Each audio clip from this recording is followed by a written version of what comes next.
Oi, gente, tudo bem? Meu nome é Thaís Barbosa e hoje a gente está aqui no Black Talk para falar com essas pessoas maravilhosas um tema extremamente relevante que é o Novembro Negro, né, gente?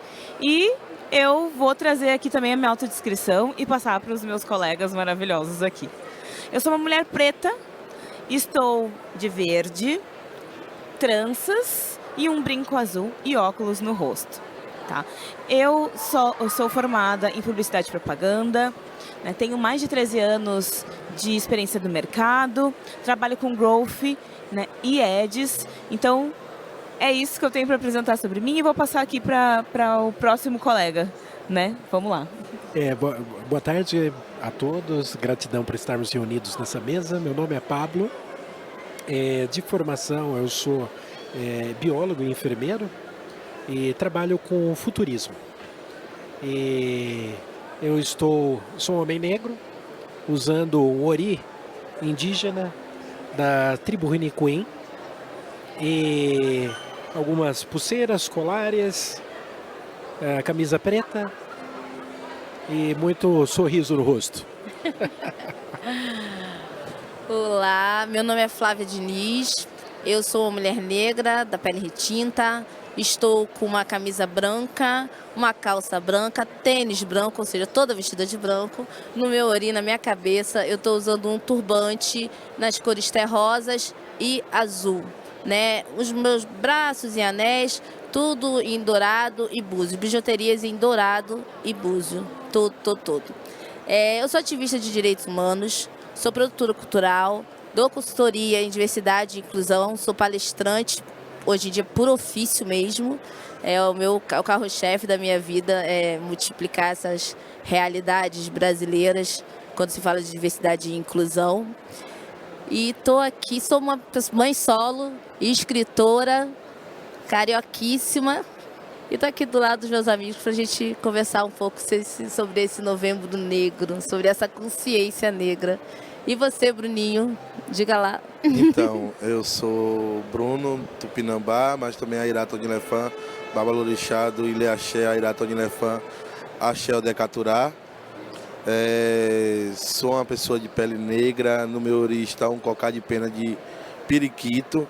Estou de camisa branca, de gripi, estou com uma calça branca, estou com um pano da costa também branco. E eu acho que só isso ele já me representa. Conta um pouco aí da tua experiência, Bruno. O que tu traz para nós aí, né? Da tua experiência profissional e o que tu agrega aqui pra gente poder trazer também mais coisas sobre o Novembro Negro, né? Então, falando em profissional, né, eu acho que não é esse nome que eu uso, né? Eu acho que eu sou um catador de bons exemplos, né? Porque minha escola foi a Enxada, né? Com o meu povo indígena. O meu colégio foi meu Apoti, né? Eu acho que eu estudei no colégio do Apoti e aprendi muito isso dentro do terreiro. Mas também aprendi também nos bancos das portas da casa do meu povo, né? Ali onde que te sentava de tarde, ia bater o papo, e ali os mais velhos iam falar sobre ervas medicinais, como plantar, como colher, como fazer uma casa de taipa.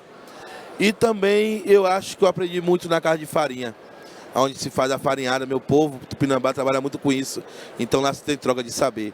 E falar hoje dessa consciência negra, eu acho que não é falar só nesse mês. Eu acho que é falar a vida inteira, porque nós, povos pretos desse país, e ainda de terreiro, né? Não preto que está na igreja ou em outras religiões, mas de terreiro, de matriz africana, eu acho que a gente sofre mais ainda, principalmente ser jovem. Um jovem na rua hoje, preto, de branco, ele ainda ainda está sendo marginal, né? E as pessoas não respeitam. As pessoas não respeitam isso. Então, assim, eu tenho muito orgulho de ser babalorixá muito cedo, de ter um terreiro composto com indígenas, né, também, de ter um terreiro que tem trans, que tem jovens. Meu terreiro é mais complexo de jovens, e de lá de dentro da roça, da mata, diretamente da floresta. Então, assim, eu não tenho uma profissão, eu tenho uma coleção de conhecimentos, coisas que as pessoas não têm hoje cá fora. A gente tira por aqui. As pessoas hoje estão se matando por marketing, mas não por saúde, entendeu? E eu vivo na saúde. Exatamente. E até falando, por que eu puxei esse assunto? Porque Babalorixá, pra mim, é uma profissão, né? Tu tá lidando ali com a vida das pessoas, querendo ou não. Tu traz uma consciência, isso é muito legal. E esse ponto, né, do Novembro Negro, da gente falar só no novembro e trazer essa pauta só em novembro, tu colocou muito bem. E eu vou começar por aí. Vou chamar a Flávia para trazer um ponto interessante. E eu quero te fazer uma pergunta, Flávia. O que tu acha dessas empresas, dessas pessoas que olham para a gente somente em novembro e querem que a gente fale somente sobre diversidade, né? Vamos falar sobre outras coisas, vamos falar sobre religião, vamos falar sobre marketing, vamos falar sobre tudo. Mas conta para mim o que tu acha, assim, me diz o teu posicionamento. Bom, assim como o Bruno, eu sou Maiorixá também. Não tenho casa aberta, mas eu sou Maiorixá. Em breve abriremos, né, Bruno? Eu tô lá. Sou Maiorixá, e a minha universidade foi o terreiro, né? Minha universidade, sem dúvida, foi o terreiro. E eu acho que quando eles trazem negócio, as empresas, principalmente, aí eu vou lá para esse lado, porque eu também não tenho uma profissão, eu acumulo saberes e transformo esses saberes, né? Multiplico. Até porque conhecimento só é válido se a gente multiplicar, porque se a gente guardar só pra gente, não serve para nada. E primeiro eu sentia realmente uma coisa, um rancor, sabe? E aí eu comecei a transformar, porque não adianta. Primeiro, a gente tem ainda, a primeira fala que incomoda muito a gente é não precisa, para que consciência negra? Tinha que ter o mês da consciência humana. Não tem como em um país, né, que ainda vive da escravização, né? A gente tem casos, a gente tinha que ficar aqui 2 horas, 3 para falar tudo. Mas, pois bem. E quando as empresas chamam a gente só para isso, e aí eu vou falar do meu lado interseccional, porque eu sou uma mulher preta, né, com deficiência, bissexual, ou seja, eu tô ali, né, em tudo. E quando eles me chamam, no mês de setembro, para falar só sobre deficiência, depois que eu adquiri uma deficiência, para falar só sobre deficiência, eu não sou resumida em uma deficiência. Quando me chamam para falar de letramento racial, ou quando chega novembro, me chamam para falar de letramento racial, me chamam para falar de racismo, me chamam... E eu tenho realmente uma vontade de recusar, e não posso recusar por motivos óbvios, né? Eu sou uma mãe solo. Por quê? Porque a gente tem que fazer isso o ano inteiro. O letramento racial, ele tem que ser anual. E depois da era tecnológica, da internet, né? Das redes, os hates que a gente vem recebendo quando a gente fala, se comunica enquanto pessoa negra, que nos coloca como povos identitários, como se fôssemos estadunidenses. Nós não somos estadunidenses, mas nós temos sim identidade. Sim, nós temos identidade, né? Nós temos identidade. E a pessoa que não é negra, não é que ela não tem identidade. Ela vem de uma cultura europeia, então ela vem de vários países. Enquanto nós somos diáspora de um único continente, com o mesmo saber, com a mesma cor. Então as empresas têm que pegar esse Novembro Negro e multiplicar por 12 meses. Todos os meses tem que ser meses para negros falarem e se posicionarem, e principalmente, não só sobre racismo. Eu quero chegar e falar sobre as potências. Nós somos potentes demais. Então as empresas que perdem com isso, né? Elas perdem com isso, porque elas querem que a gente fale sobre racismo, enquanto a gente quer falar sobre potência. E isso me incomoda muito. E eu estou tentando dar trazer inovação nesse sentido, que é falar sobre potência e não sobre racismo. Nós não podemos falar só de mazela, de dor, nada disso, porque senão a nossa saúde, não tem saúde mental, não tem saúde psíquica que aguente falar só sobre dor, sobre racismo, sobre as mazelas que a gente sabe o que está acontecendo, a gente sofre com isso e a gente transforma vulnerabilidade também em potência. A gente transforma em potência para multiplicar e caminhar. Exato, e agora... E nós é tão potente que está aqui nesse meio, né? Exatamente. Exatamente. E outra coisa, tá nesse meio e nós mesmos nos apresentamos, porque normalmente as pessoas que apresentam a gente, né? Exato. E pegando um gancho também, né? Eu sou iniciada nas mãos e no colo da minha mãe Iemanjá. A gente E- benção para todo mundo aqui. Benção. Vai benção, benção. Exato. E assim, uma coisa que eu percebo, né? O terreiro, ele ensina tanto. Então, Bruno, e tu também, né, Flávia? Aí você fala que eu sou formada pela universidade. Não. Não, Não. vocês ensinam Formada em tanto, porque terreiro. quem tá lá é psicólogo, é professor, né? Tu resgata uma cultura que, se a gente fosse ouvido, né, mais vezes, a gente teria uma consciência maior sobre as coisas, né? E eu vejo isso também muito na minha profissão. É uma profissão onde tem a maioria de pessoas brancas, né, que não olham para a cultura, né? Não olham para o terreiro, não olham para absolutamente nada. E eu não consigo né? enxergar nada mais potente, depois eu acho que o Pablo também pode falar muito bem sobre isso, do que a cultura negra, sinceramente. Eu não consigo, né, enxergar a cultura negra, a cultura indígena, e a gente se interlaça nesse meio, né? A gente tem os quilombos, assim como a gente tem, né, enfim, a gente vive interlaçado. Eu não consigo enxergar. Por que não falar da nossa cultura e sim das nossas mazelas, das nossas Exato. dores? Vou até puxar já, né, contigo aqui. O que tu traz em relação a essa pauta, dores, né? A gente fala muito de dores, né? Mas que outras pautas a gente pode trazer para esse novembro também, né?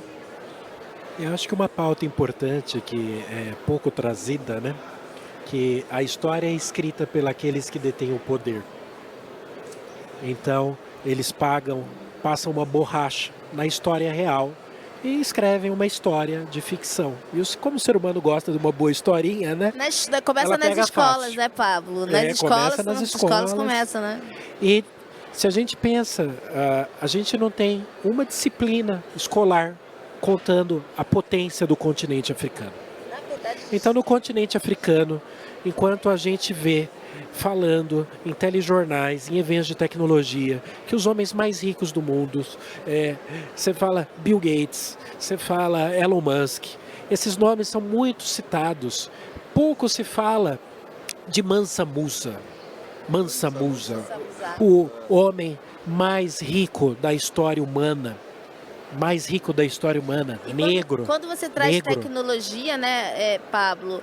Quantas coisas que nasceram na África, gente. Nós inventamos Muitas. uma série de coisas, só que nós não ficamos porque tudo nos foi roubado. E sobre educação, só pra gente, que é muito importante, nós temos essa disciplina, só que o MEC não exerce o que é lei. Não exerce. Educação, disciplina de ensino afro-brasileiro é lei no Brasil e não ensina afro-brasileiro e indígena.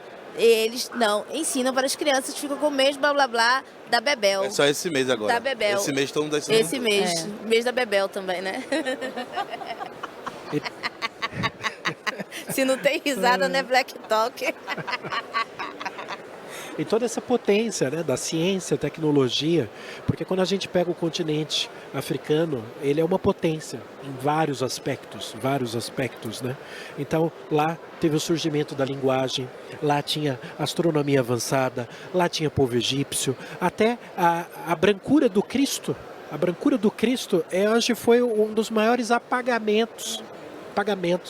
Você não vê um Cristo retratado naquela região com a pele enegrecida. Então, esse apagamento é justamente um apagamento de potências, porque na África está a potência do que é ser humano, em sua profundidade.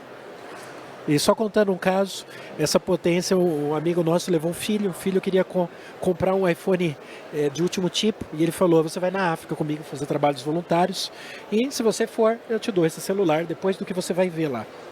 E daí o menino chegou lá, ele tirou um chiclete, e quando ele tirou esse chiclete, se formou uma fila de crianças atrás dele, e ele deu o chiclete para um menino. E esse menino, ele dividiu um chiclete para 50 crianças. As crianças partilharam um chiclete para mais de 50 crianças. Isso é África. O coração pulsante do humano profundo, da humanidade profunda. Pablo, você falou uma coisa tão importante que me deixou muito emocionada nesse sentido, assim, a África é falar de amor, sabe? A África é falar de amor. Mesmo que eles tenham nos roubado tudo, eles nos roubaram uma coisa muito importante, que isso me dói. Eu acho que tenho certeza que dói em Bruno, dói também em Thaís, que também, porque é pessoa de Candomblé. Eles nos roubaram a nossa religião, que a gente tinha de mais bonito. Hoje em dia, o colonialismo na África O meu relacionamento, meu companheiro, ele é moçambicano, né? E, enfim, está no Brasil há cerca de 4 anos, e ele fala, não existe mais, em Moçambique só existe igreja evangélica. Os meus filhos cresceram, eu não conheço, a gente só encontra em Benin e pouca coisa na Nigéria. Então eles nos roubaram o de mais importante. Mas eles esqueceram que tem uma coisa que eles nunca vão poder nos roubar, a nossa ancestralidade. Isso eles nunca vão poder nos roubar. Eu até vou puxar esse gancho e trazer assim para o Bruno, eu quero te escutar. O que tu traz para nós, assim, de ensinamentos, né, de quem está lá no terreiro, de coisas diferentes, que nem ele estava falando, né, educação. A gente tem uma educação muito eurocentrada. O que tu traz de diferente, assim, porque eu vejo que quando a gente está no terreiro, tudo muda, né, até as funções. E eu quero te escutar muito, e eu quero que as pessoas escutem isso também, porque isso é muito legal, né? Você não me dê baixa não, hein, Bruno? A Goiás. Então, o terreiro, ele começa sendo os quilombos urbanos, né? Então já começa por aí. A mulher que é violentada na casa dela, que o marido não aceita que ela é de terreiro, ou que não aceita a forma de viver, é o terreiro que acolhe. O trans, o gay, o ladrão, o que a sociedade diz que é ladrão, o drogado, a gente aceita. O e trata. Ele cria acessibilidade. Então, o terreiro em si, ele é uma grande faculdade.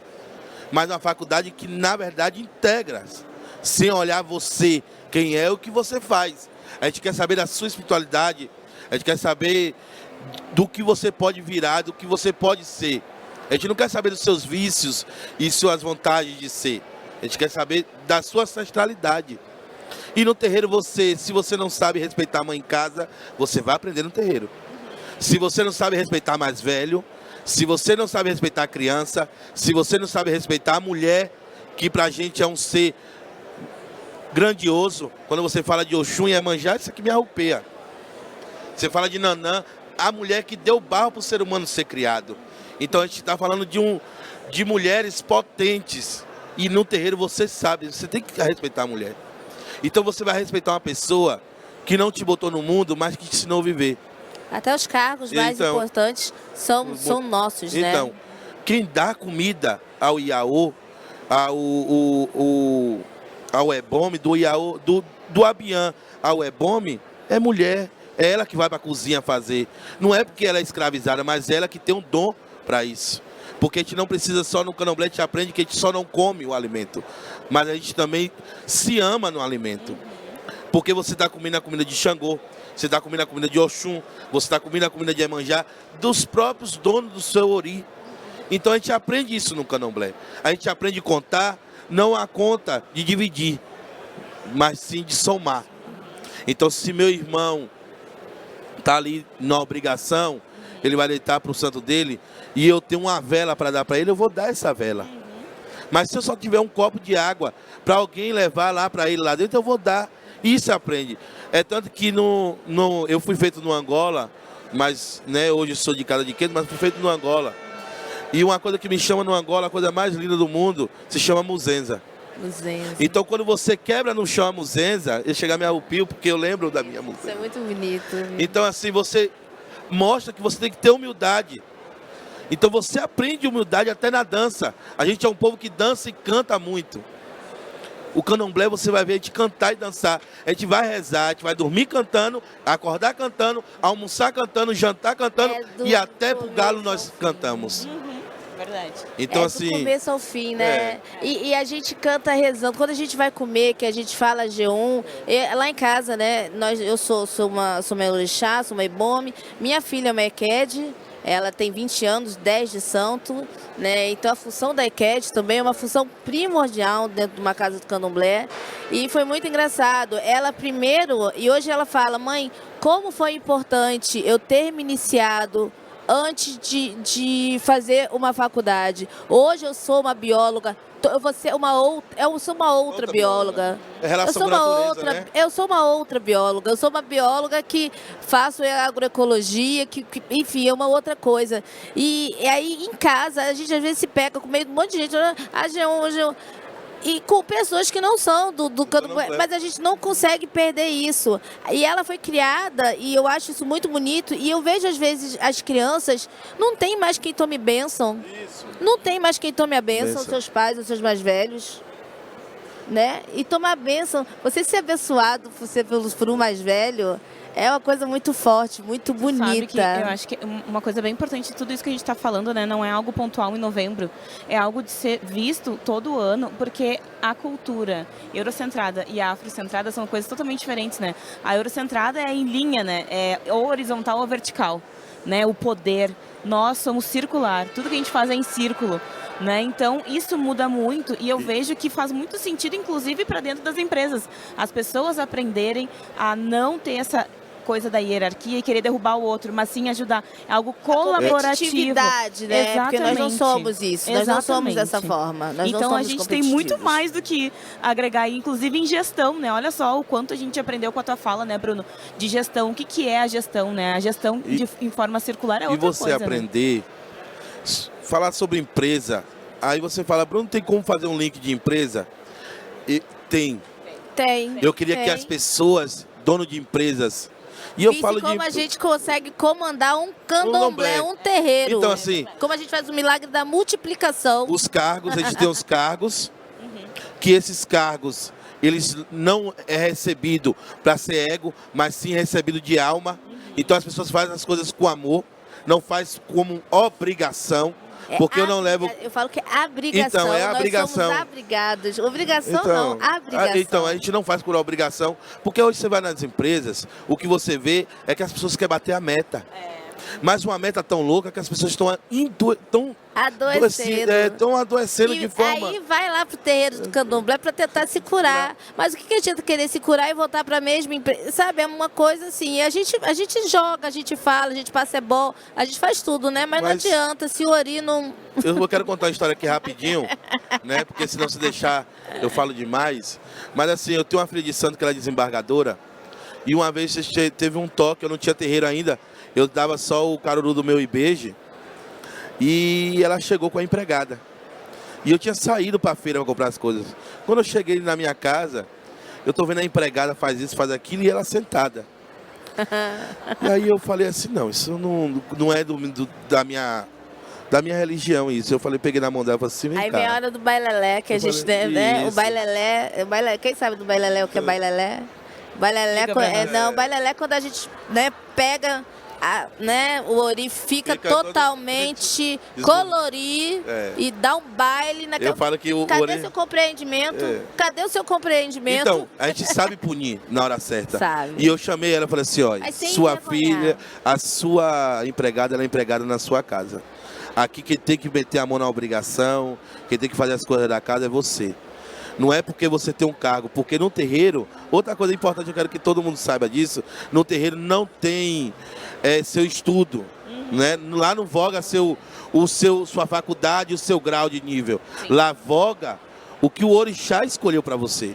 Então naquele momento ali, quem tinha que lavar os pratos, quem tinha que cortar as verduras, é ela que é minha filha, não a empregada dela. E bom também a gente falar, né, Bruno, que eu acho que é bem importante, quando o orixá dá aquele cargo para aquela pessoa não começa já naquele cargo. Ela vai cumprindo, passando por degraus. Ela não é porque ela é Iabacé que ela já vai começar Iabacé. Não. Opa, ela vai cumprindo. E nem por isso a outra que é Eked, né, que eles falam que a Eked praticamente já nasce feita, que não é nada disso.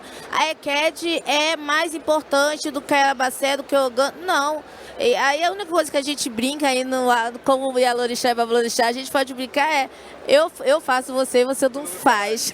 A gente brinca com E isso. olha só que legal, quantos ensinamentos a gente poderia ter aí, né, no ano inteiro, passando para essas empresas, porque acredito que tudo se tornaria bem melhor, né? Inclusive em relação à gestão, a resultado, porque querendo ou não, o resultado ele está centralizado nas pessoas, né? E às vezes a gente esquece, e terreiro faz a gente olhar para isso, né? Para as pessoas.